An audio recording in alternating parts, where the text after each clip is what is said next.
Now, for some people out there who's been, let's say, doing sales for a long time, being in business for a long time, whatever industry they're in for a long time, and they get to a point where they go, you know what, I think I know everything, or I think I'm very good at what I do. At what point can they actually go, you know what, I think I could give myself a title of a trusted advisor?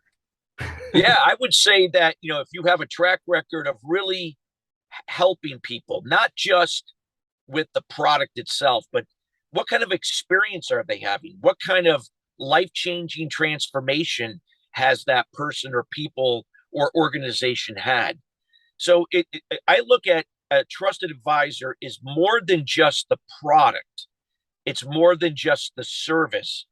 It's the it's the experience. It's what your customer, or whether it's a business or a person or people, what are they becoming as a part of that, not just what they received in certain terms of something in exchange for value, but what are they becoming?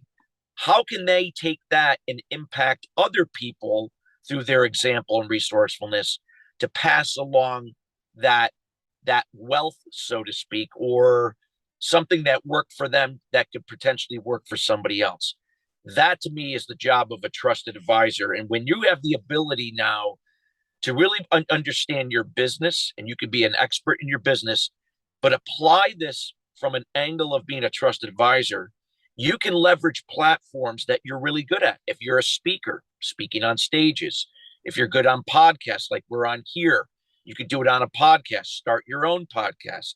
If you're a writer, put out a few books, write articles, leverage the platforms and then using social media to put out content that's constantly adding value and engaging and helping your audience, your niche, your avatar to help themselves, to to go after what's really important to them and give that value.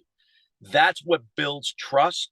That's what connects you on shared values, that person, people, or business more likely will become a customer and will decide to do so for a longer period of time. And if it does run its course, they're going to refer people to you. Mhm. Yeah, a lot of those words that you just mentioned, value, building relations, rapport, are so important when it comes to business, because business isn't business unless there's some relationship being built and, of course, value being put on both ways. Now, as a trusted advisor, I can envision that there's two groups of people that you encounter. One group is go, oh, so you call yourself a trusted advisor, huh? And then they already coming in with their like this mentality is I'm gonna break you. But then there's another group that goes, you're a trust advisor. I believe in you every step of the way. So are you able to identify those when you meet them? And then how do you navigate through those two different types of people? Well, yeah, I mean, again, you're not. Here's the thing about what a trusted advisor recognizes: they're never going to be everything for everyone. And many times as people, we try to please and enable others. We're looking to gain their look for their validation. We're never going to be everything for everyone. So we connect. What we don't realize is that we connect on shared values. So my values may not be the same as your values, but we can find a way to connect on something that we can relate to. It's subconscious. And that can show up in our verbal communication, nonverbal communication. It could show up in how we read and perceive what we see on in terms of content and how we connect on that. So it could show up in your content that you post every day on social media, when you speak on stage, when you're on a podcast, whatever that may be. And it doesn't mean you have to list yourself as a trusted advisor. You don't have to put that, hey, I'm a trusted advisor. You can still say that, hey, I'm the VP of sales, or I'm the CEO of this company.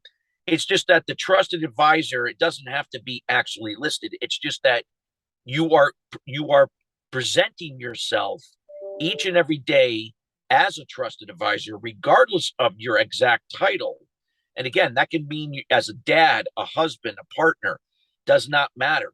That you operate from your core values. You connect with people on a shared value or values.